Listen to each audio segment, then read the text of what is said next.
안녕하세요. 미니멀 포레스트입니다. 여러분, 지금 여러분이 계신 곳의 공기는 어떻습니까? 혹시 아직 어둠이 채 가시지 않은 푸르스름한 새벽입니까? 아니면 분주한 일상을 마치고 난 뒤에 늦은 밤입니까? 어느 시간이든 상관없습니다. 다만 지금 이 순간만큼은 여러분의 마음속 시계를 가장 성스럽고 조용한 시간, 아침에 맞춰 주시길 바랍니다. 오늘 우리는 하루의 시작, 그 찰나의 순간에 대해 이야기 나누려 합니다. 단순히 일을 효율적으로 처리하기 위한 일정 관리가 아닙니다. 내 영혼의 질서를 잡고 흔들리지 않는 삶의 태도를 결정짓는 의식으로서의 아침에 대한 이야기입니다. 세상이 아직 잠들어 있을 때 그 정막 속에서 눈을 뜨는 일은 참으로 고독합니다. 따뜻한 이불의 온기는 달콤하고 창밖의 어둠은 두렵게 느껴지기도 하죠. 하지만 바로 그 고독한 시간이 우리에게 주어진 가장 순수한 재료입니다. 아무것도 그려지지 않은 백지, 누구의 방해도 받지 않는 절대적인 자유. 우리는 매일 아침 이 신성한 시간을 어떻게 조각하느냐에 따라 전혀 다른 하루를 살게 됩니다. 로마의 황제이자 스토아파 철학자였던 마르쿠스 아우렐리우스를 떠올려 봅니다. 그는 전장을 누비는 황제였지만 동시에 치열하게 자신을 수양했던 구도자였습니다. 그 역시 우리처럼 아침에 일어나는 것이 고통스러웠던 모양입니다.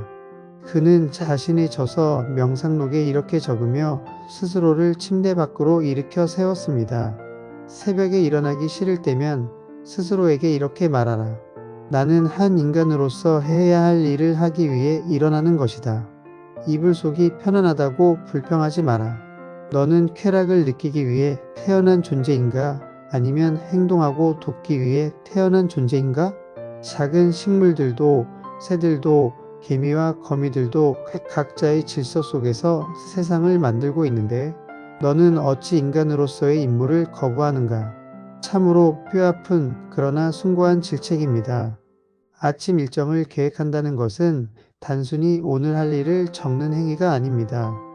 그것은 내 안의 나태함과 싸워 이기겠다는 선전포고이자 인간으로서 나에게 주어진 소명을 다하겠다는 엄숙한 서약입니다. 여러분의 아침은 어떻습니까? 본능에 굴복하고 계십니까?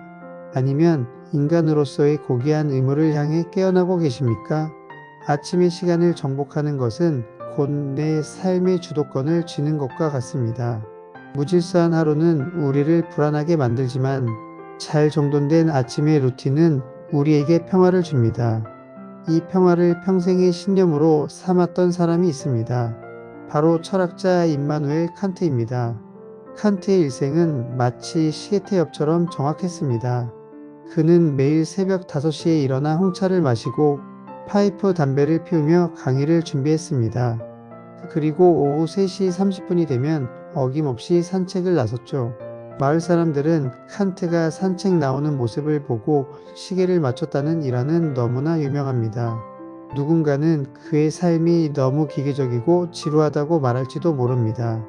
하지만 칸트에게 이 엄격한 규칙은 구속이 아니었습니다.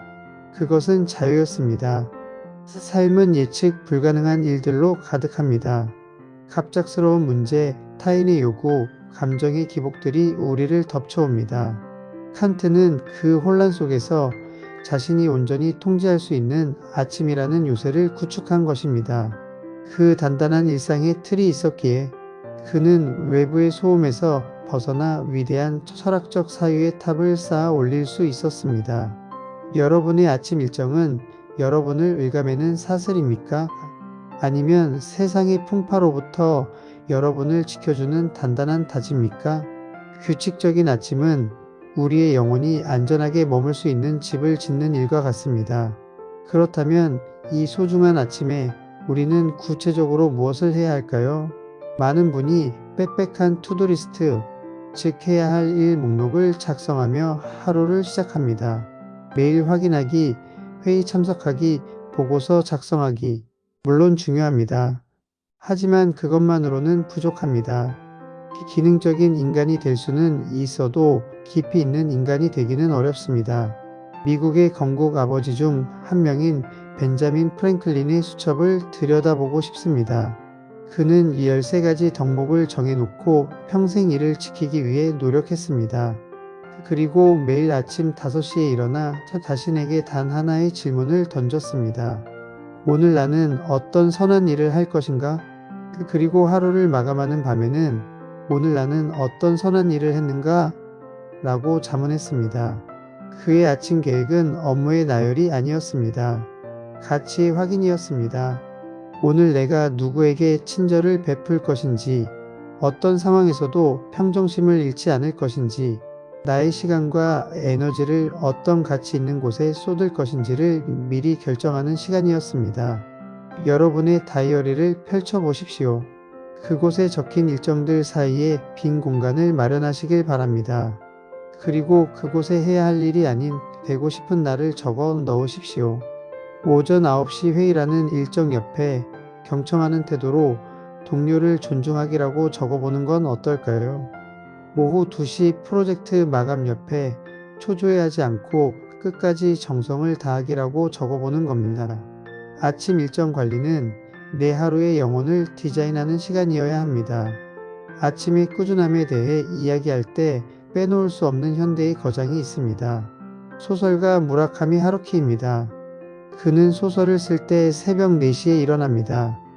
그리고 대여섯 시간을 쉬지 않고 글을 씁니다. 오후에는 10km를 달리거나 1.5km 수영을 하고 책을 읽고 음악을 듣다가 밤 9시면 잠자리에 듭니다. 이 일과를 20년 넘게 하루도 빠짐없이 반복하고 있습니다. 그는 이렇게 말합니다. 반복 그 자체가 중요한 것이 됩니다. 반복은 일종의 체면입니다. 반복 과정에서 나는 마치 체면술사처럼 내 내면의 더 깊은 곳으로 들어갑니다. 그에게 아침의 루틴은 단순한 습관이 아닙니다. 자신의 무의식 깊은 곳, 창조의 샘으로 내려가기 위한 의식이자 체면입니다. 매일 똑같은 시간에 일어나 똑같은 행동을 반복하는 것, 지루해 보일 수 있는 그 반복이 쌓이고 쌓여 어느 순간 폭발적인 영감과 강인한 정신력을 만들어냅니다. 여러분이 매일 아침 책상 앞에 앉아 혹은 운동화 끈을 매며 보내는 그 고독한 시간은 결코 헛되지 않습니다. 그것은 여러분의 내면을 단단하게 다지는 망치질과도 같습니다. 마지막으로 자연을 사랑했던 시인 메리 올리버의 이야기를 전하고 싶습니다. 그녀는 숲을 거니는 아침 시간을 가장 사랑했습니다. 그녀는 시를 쓰기 위해 숲으로 갔지만 억지로 영감을 짜내지 않았습니다. 그저 관찰하고 기다리고 경이로워했습니다. 그녀는 우리에게 이렇게 조언합니다. 이 우주에서 우리가 해야 할 일은 단 3가지다. 사랑하는 것, 사랑하는 것을 잃게 된다는 사실을 아는 것, 그리고 그 사실을 알면서도 또다시 사랑하는 것, 그리고 그녀는 덧붙입니다. 주의를 기울이는 것, 그것이 곧 기도다. 여러분의 아침 일정이 너무 조급하지 않았으면 좋겠습니다.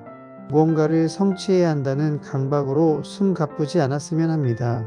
메리 올리버의 말처럼 아침은 세상에 주의를 기울이는 시간이어야 합니다.